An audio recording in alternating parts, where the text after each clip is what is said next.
ప్రస్తుత కాలంలో ప్రతి ఒక్కరికి ఇంపార్టెంట్ అయింది ఇప్పుడు హెల్త్ ఇన్సూరెన్స్. చాలామంది హెల్త్ ఇన్సూరెన్స్ తీసుకుందామని చూస్తారు. కామన్గా చాలామంది చేసే తప్పులు ఏంటి హెల్త్ ఇన్సూరెన్స్ తీసుకునేటప్పుడు?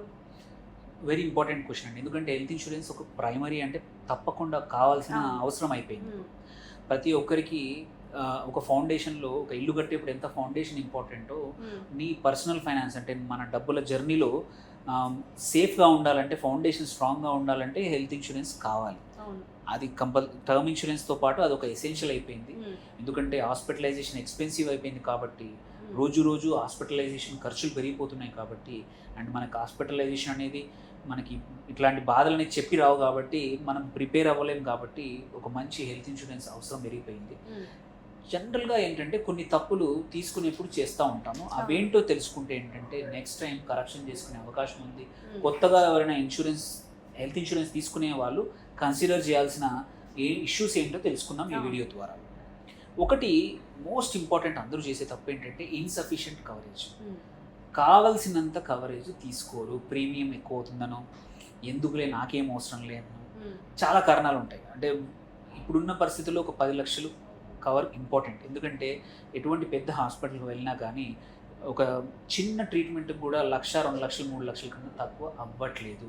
ఒక వారం రోజులు హాస్పిటలైజేషన్ అయితే 5-6 లక్షలు ఈజీగా అవుతుంది, ఇంకెక్కువనే అవుతుంది. ఏదైనా యాక్సిడెంట్ కానీ ఇంకేదైనా పెద్ద ఇష్యూ అయితే మాత్రం ఒక 2 రోజులు ఐసీయూలో ఉంచుకొని పంపిస్తే ఇంకా పెద్ద బిల్స్ అవుతున్నాయి.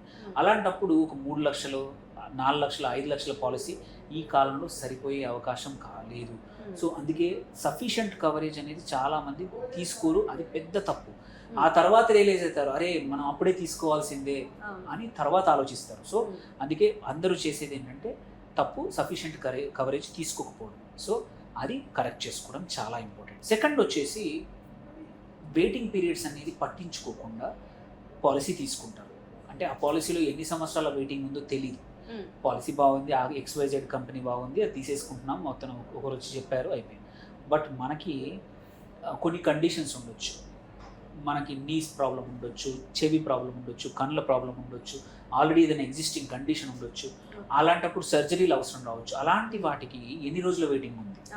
సర్జరీకి 2 years ఉంటుంది, కొన్నిట్లలో 4 years ఉంటుంది, 3 years ఉంటుంది. అది తెలుసుకోకుండా తర్వాత తీసుకున్నాక ఆ విషయాలు తెలుసుకొని బాధపడే వాళ్ళు చాలామంది ఎలాగో నాది కవర్ అవుతుందని ఫాల్స్ ఇంప్రెషన్తో అడ్మిట్ అయిపోతారు.